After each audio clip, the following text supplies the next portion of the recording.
So I just wanted to share with you some kind of findings with the HoTone, that's how I'm going to say it, Ampero 2 Stomp. Now there's a few things that I like about it. In particular, what I'm liking about it is the sheer amount of amp choice. So, you know, within clean, we've got a very healthy selection from loads of Fender options, so from tweed to the problematic period to another problematic period to the Silverface era. Then we got a couple of Voxes, we got a Highway 103, we got Jazz Clean, got Matchless, we got Orange, some things which are difficult to work out, Dr. 66, Trainwrecks, which I really like, Soloist. Then in the drive section, similar amounts of choice, some Marshalls, and the Marshall tones on here do sound pretty good, I think. There you see some more options, double ODS as well. Then in high gain, equally a good selection of stuff, so Bogner Ecstasy as well, which you don't see on all modelers. For the bass players, you've got 5 amps, and then also we've got power amp settings, which is kind of cool. You can have like your own little settings, because you can have a power amp and you can also have preamps. So you could choose the preamps for any of these, so you could build your own amp. So that is, I think, quite cool, and maybe I'll come back to that at some future point and sort of look into that a bit further. One of the things that people pointed out in the other video was that you can press this across here. So here you can set these assignments to be for certain parameters within the actual amp stuff. So if we went to Control EXP, the quick access parameter 1, for example, would be, you know, like amp volume, or, you know, you could choose it to be the tone cut or whatever. You can set that up on the front page. The other thing you can do is set stomp mode. So if I choose stomp mode or patch mode, we've got 2 modes of running things. You can select which effect you're turning on or off. So that's useful, but you have to remember which block it is that you're looking for. So you go along the top and you think, right, I want to turn on or off reverb. That is A1, A2, A3, A4, A5. You've got 6 options in A and 6 options in B. So you go, right, okay, I need reverb, so that's A5. You come back here, go across to here, not there, here, and you say, right, A5 on or off. I can turn on or off reverb, hopefully. So that is kind of a 2-step process. You need to know what it is you're turning on or off first, right?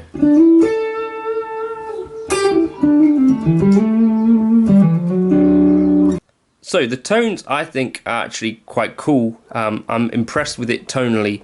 The thing that we're missing, I think, from some of the more expensive modelers are switchable parameters in some sort of sense. So snapshots, scenes, the bypass assign, this sort of thing, where not only are you able to have like bypass assignments and stuff, but you can also change parameters. So you could change from a clean amp, you could turn up the gain, you could turn up the drive, that sort of thing. The other limitation that we got, which I've not seen put forward too clearly, is that you can have 6 blocks along the top and 6 along the bottom. But what that means is that you can realistically, if you do a dual amping thing, only have 2 before the amp and 2 after the amp, because you can't change where this split happens on the bottom. So if that makes sense, what I would ideally want to do would be to maybe have, you know, 4 blocks before both amps and 4 blocks after. But because I've done a split, and this is, I think, the only way you can only change the places that these join back up, you can't change the amount of actual slots at the bottom.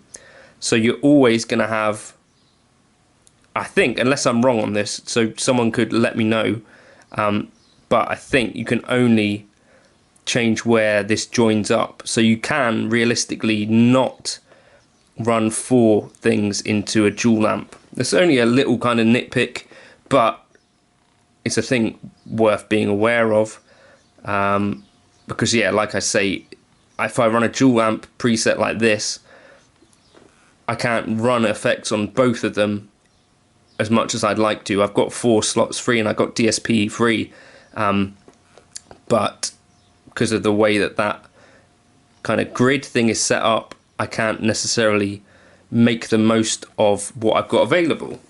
Personally, I've not got on with the touchscreen incredibly well, but I'm not really the biggest fan of touchscreens, but it's not difficult to use.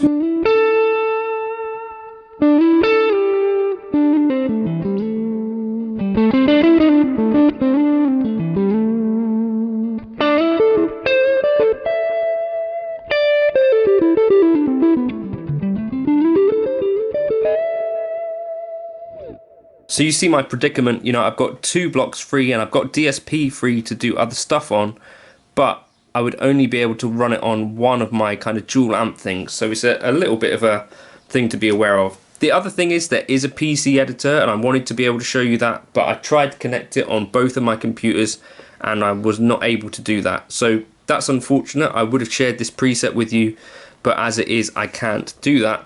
Slight negative to be aware of that I think I'm right in saying seems to be happening is when I'm long pressing to get between stomp mode and preset mode,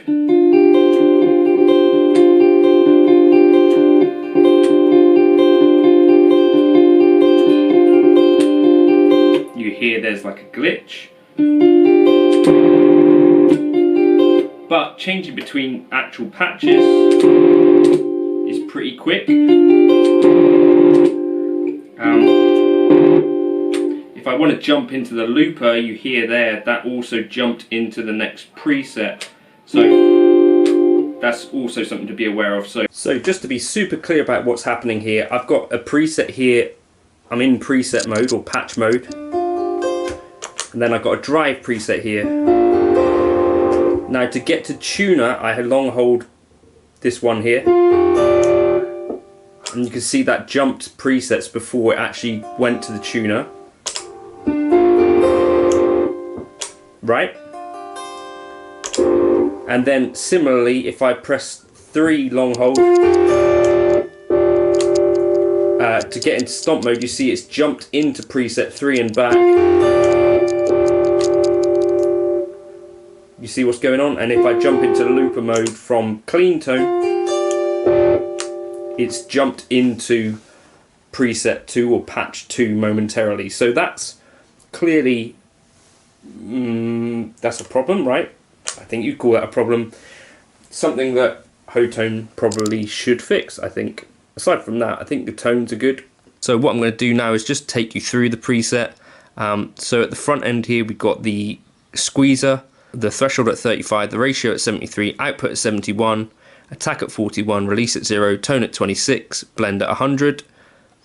Then the mod, got a custom trem, depth 12, rate 1.71, volume 50, color 50, shape sign, bias 50. Okay.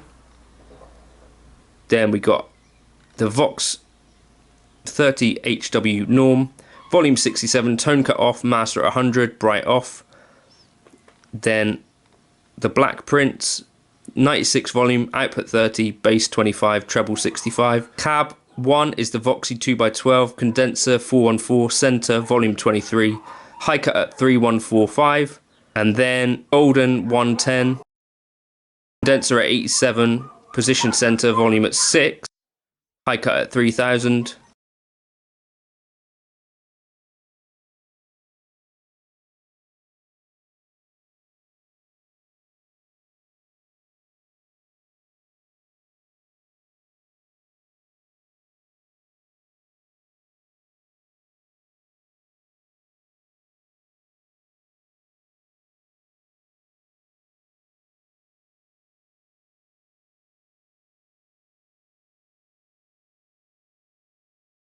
So it's ended up being a fairly loud patch, so I've also taken the volume down at the top. The 58 is where I got the volume there. But yeah, that's kind of where I'm at with the HoTone Ampero. I think it sounds really good. There are some things that I think could improve it for the gigging musician. Snapshots, that kind of capability I'd say would be really useful, and being able to actually connect it to a computer. But options in there are really cool, and the amps and all that, and I think the tone is there. Thank you for stopping by. I'll catch you in another video soon. Cheers.